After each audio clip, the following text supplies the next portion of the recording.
Good morning. You will see on your bulletins our lesson this morning continues with the theme of walking with God.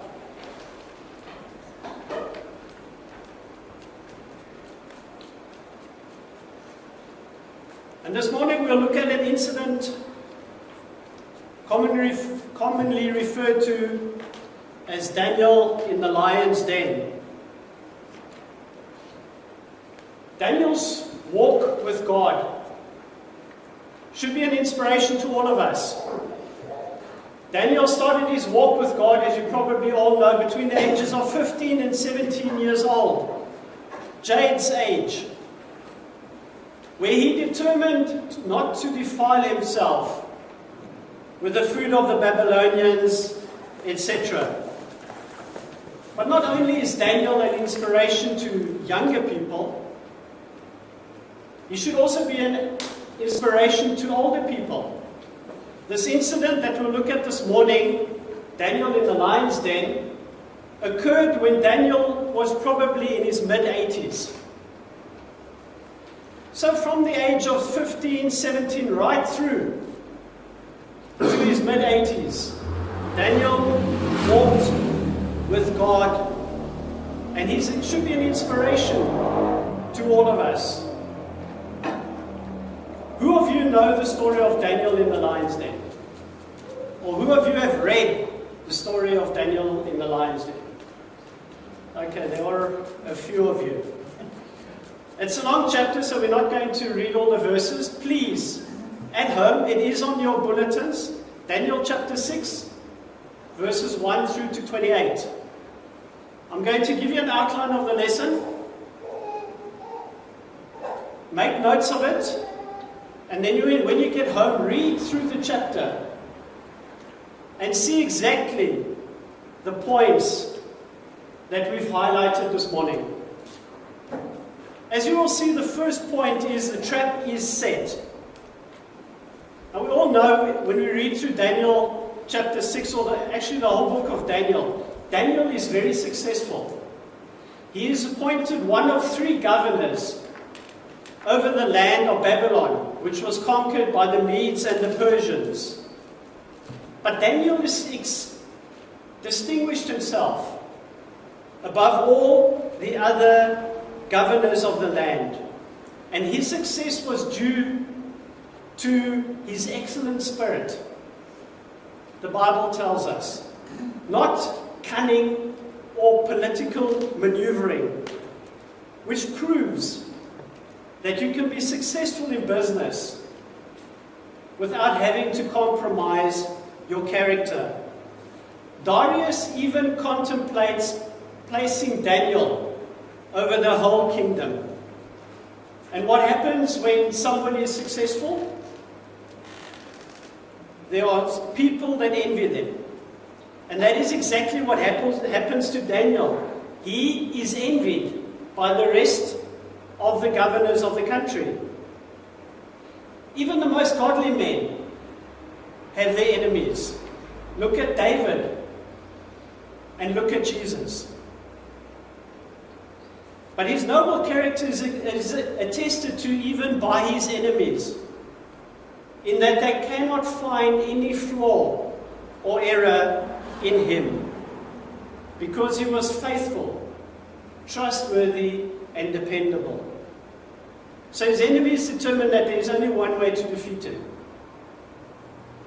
and that is to find a conflict between the law of God and the law of the land.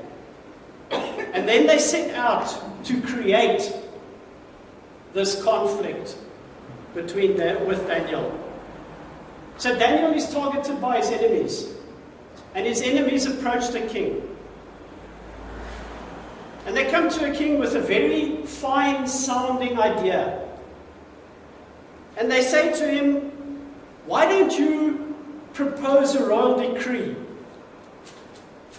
Let the decree be this, that no petition be made of any man or any god for a period of 30 days. except from you. And then you sign the petition into law, which by the law of the Medes and the Persians can then not be changed. Daniel's walk with God had brought him success so far in his life. But now, do you think that the work of his faith can cause him to lose it all? What would you have done in his place if you suddenly find a law made directly against your principles? And then as we continue to read, we see that the trap is sprung. Daniel continues to pray. He knows full well that the decree had been signed into law. And yet Daniel continues with a custom that he'd been practicing since he was a youth. Praying 3 times a day, facing Jerusalem, on his knees, with thankfulness to God, even in times of trouble. Although Daniel was a great and powerful man, prayer was not beneath him. And even though Daniel at this stage was an aged man, he had not grown weary of prayer. And then, as luck would have it, or unluck would have it, Daniel is caught. And then what do his enemies do? What do we do? What do children do when they find one of their friends do something wrong? Or one of their brothers and sisters do something wrong? Mommy, it was him. They go to the king and they report Daniel. And they remind Darius of the decree that he signed. The decree that he signed, that he sealed with a signet ring, with his signet ring and the signet ring of his lords. Meaning that it cannot be changed. Darius is caught in a terrible situation. He knows what the law says. He knows what the law that he has written into law says what must happen.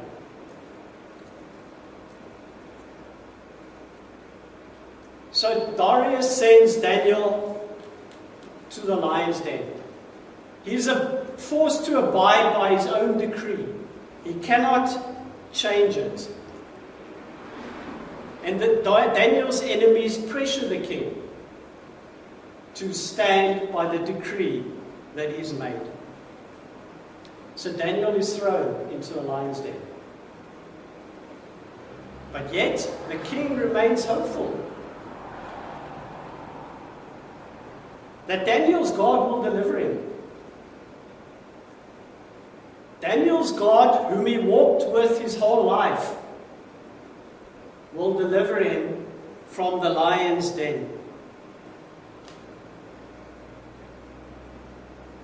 Do you think he would have had this kind of hope if Daniel's walk with God had just been sporadic? It was just every now and again when he felt like it. And so the den is closed. It is sealed with the king's signet ring and the signet rings of his lords, ensuring that the purpose of Daniel cannot be changed.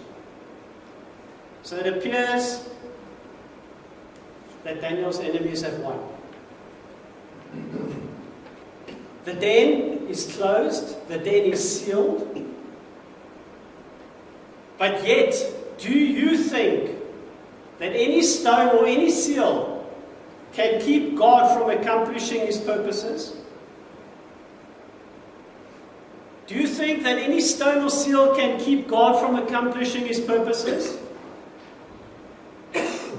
Look at the sealed tomb in Matthew chapter 27.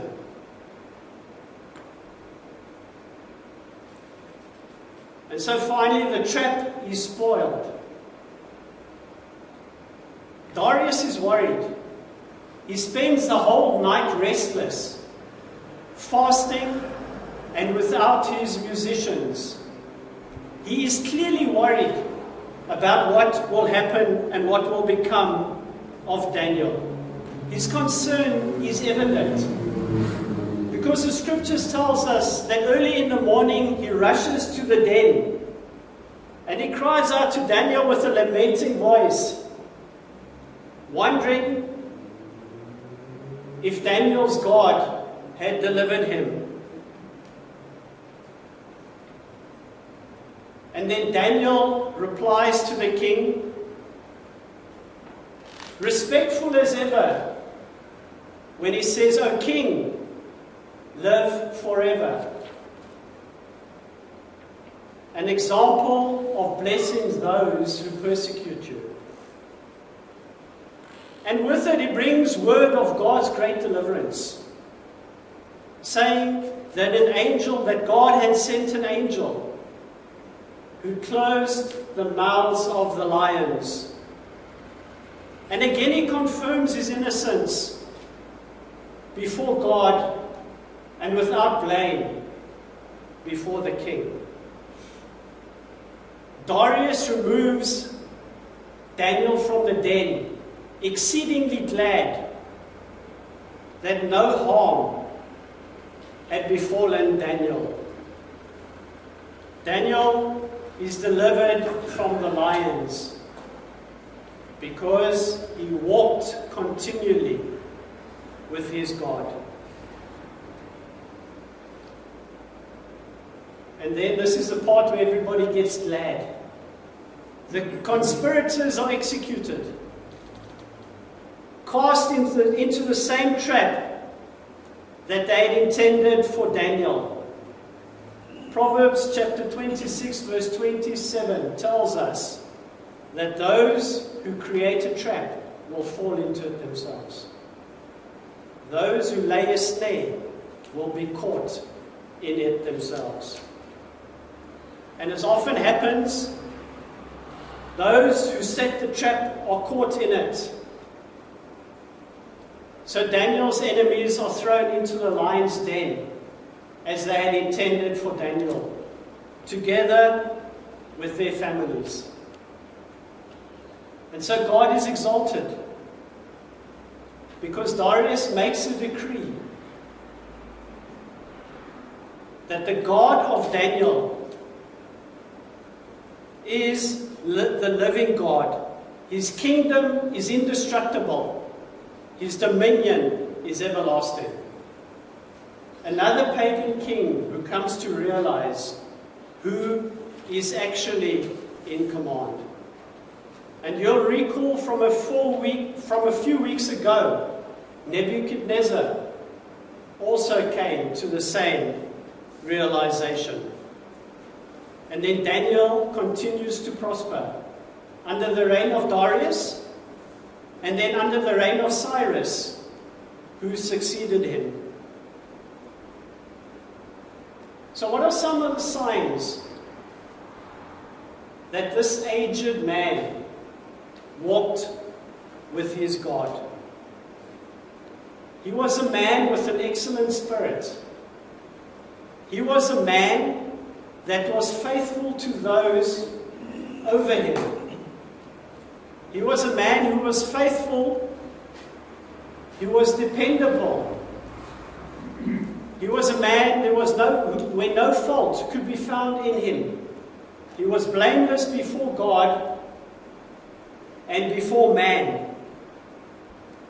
He was a man who was committed to prayer throughout his entire life, from his youth right through to his middle age, and then probably even later in his life.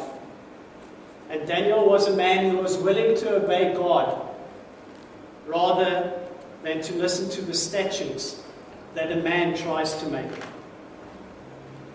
Daniel in the lion's den is a story that has thrilled children for many generations. But his examples are not just for children. His example should be an example to all of us, from the young ones right through up to the older ones. He is an example for all Christians. And he is an example to those who are in business, that we need not give up our character and compromise on our character. But most of all, Daniel is a man who exemplified what it means to walk with his God. Let's contemplate these words together as we stand and sing in preparation for the Lord's Supper.